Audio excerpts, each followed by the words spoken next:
think about global health crisis, our minds often jump to infections, so-called pandemics, outbreaks, or new viruses.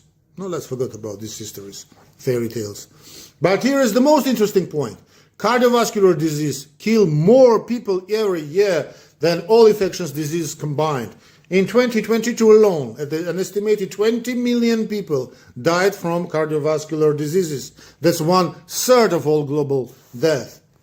And of course, it's not a 20 million. It's a much, much more. And what's more striking, 85%, even 90% of all these deaths were due to just two conditions: heart attack, MI, acute myocardial infarction, and stroke. Now, let's look at where this problem is most severe. Over 3/4 of CVD death occur in the low and middle income countries, where access to early diagnosis, lifestyle education, it's important, lifestyle, and preventive care is often limited. So it's how you treat yourself.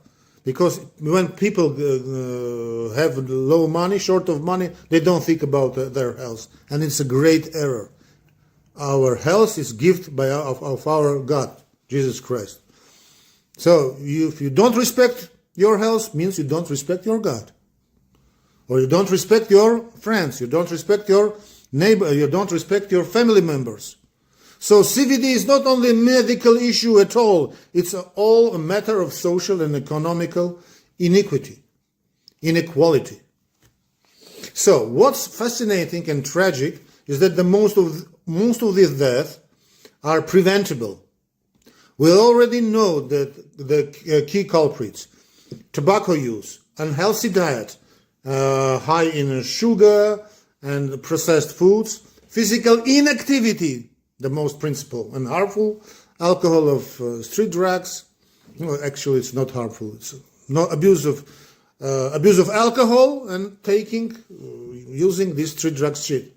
Now, of course, air pollution. And yet, despite this knowledge, millions of lives are lost every year simply because their risk factors aren't addressed early enough. Now, cardiovascular diseases aren't just one illness. They are a whole group of disorders. So, coronary artery disease, used to talk about MI. When arteries feeding the heart become blocked, so atherosclerosis. Cerebrovascular disease, when blood supply to the brain is interrupted. Peripheral arterial disease affecting limbs and circulation. Rheumatic heart disease, congenital heart defects, and deep vein thrombosis with pulmonary embolism. Each with his own mechanism, but often sharing similar risk factors. And the principle is physical inactivity, so-called hypodynamia. The takeaway message for future doctors, my beloveds, is simply but powerful. Early detection saves lives.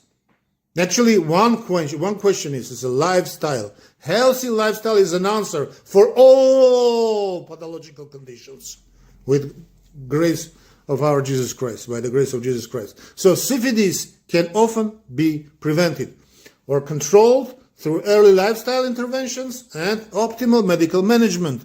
So when we talk about cardiovascular disease, my beloveds, we are not just talking about the heart. We are talking about the health of entire vascular system, of health of entire body, and in broad sense, why not the health of humanity itself. Don't forget, it's the first killer and silent killer. Okay? Stay blessed.